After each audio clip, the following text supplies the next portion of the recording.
আসসালামু আলাইকুম। তো আজকে আমি বার্গার বানাবো খুব ঘরোয়া পদ্ধতিতে। তো আমার মেয়ে খাইতে চাইছে, তো তাড়াহুড়া করে এভাবে বানিয়ে দিলাম। এভাবে কিন্তু অনেক মজা লাগে। তো আমি এখানে আমি 2 দিন আগে, এটা হচ্ছে 2 দিন আগের ভিডিও। তো আমি এখানে মাংস ম্যারিনেট করে রেখেছিলাম। তো এখানে আমি মাংসগুলো পাতলা করে কেটে নিয়েছি। তারপরে এখানে হলুদের গুঁড়া, মরিচের গুঁড়া, তারপরে বাটা মশলা দিয়ে দিলাম। আদা বাটা, জিরা বাটা, রসুন বাটা, পেঁয়াজ বাটা, তারপরে একটু গরম মশলার গুঁড়া, একটু জিরার গুঁড়া দিয়ে ভালো করে মেখে নিলাম আমি, স্বাদ মতো লবণ দিয়ে। তো মাখায় মুখায় আমি একটা ঢাকনা বাটিয়ালা করে, তো সেটার ভিতরে নর্মাল ফ্রিজে থুয়ে দিলাম। তো যখন ইচ্ছা তখন কিন্তু বাইর করে আপনারা বানিয়ে খাইতে পারবেন। তো আজকে হুট করে আমার মেয়ে এখন বার্গার খাবে, তো ওর জন্য বার্গার বানিয়ে দিচ্ছি। তো আমি ফ্রিজ থেকে মাংসটা বাইর করে নিলাম। তো এখানে আমি আটা নিয়েছি, তারপর নিয়েছি যে ই একটু হলুদের গুঁড়া, মরিচের গুঁড়া আর লবণ আর একটু বেকিং সোডা দিয়ে ভালো করে আটার সাথে আমি মিশিয়ে নিলাম। এখন গোস্তগুলো আমি দিয়ে দিলাম।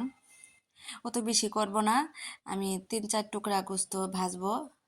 তো এখন ভালো করে আটাটা মেখিয়ে নিচ্ছি গোস্তের ভিতরে। তো দেখেন এইভাবে করে, তো ভালো করে চাপিয়ে চাপিয়ে আটাগুলো মাখতে হবে, যাতে গোস্তের গায়ে ভালো করে লেগে যায়। তারপরে এইভাবে ঝাড়া দিবেন। তো এখানে আমি পানি নিয়েছি। তো আজকে আর ডিম কিছু নিলাম না, কারণ তাড়াহুড়া, মেয়ে খাবে, তো সেই জন্য আমি এইভাবে বানিয়ে দিলাম। তো পানির ভিতরে চুবাইয়ে তো আমি আবারও সেই আটার ভিতরে দিয়ে দিলাম। দিয়ে এখন ভালো করে এপাশ ওপাশ করে করে নিচ্ছি, আটা ভরিয়ে নিচ্ছি। দেখেন ভালো করে চিপে চিপে তারপরে এইভাবে নাড়া দিবেন, তাতে উপরের যে আটাগুলো থাকে সেটা পড়ে যাবে। তো এখানে এগুলা ভাজবো। তো চুলাইতে আমি কড়াই বসিয়ে দিয়েছি, তেলটা আমার আগে দিয়েছিলাম। তো গরম হয়ে গেছে, তো এর ভিতরে আমি যে চিকেনগুলো দিয়ে দিলাম। তো দিয়ে এপাশ ওপাশ করে ভালো করে ভেজে নিতে হবে। অত বেশি সময় লাগে না, 4-5 মিনিট ভাজলে হয়ে যায়। তো আমার ভাজা হয়ে গেছে, তো আমি এখন উঠিয়ে নিলাম। এই তো, তো আমি আরও একটা করে নিলাম। এরপরে ভাজা হয়ে গেলে তারপর আমি বার্গারের যে পাউরুটি, এগুলো একটু হালকা গরম দিয়ে নিচ্ছি। বার্গারের পাউরুটিগুলো একবারে ছোট ছোট, পাতলা, নরম, কিন্তু অনেকটাই মজা ছিল।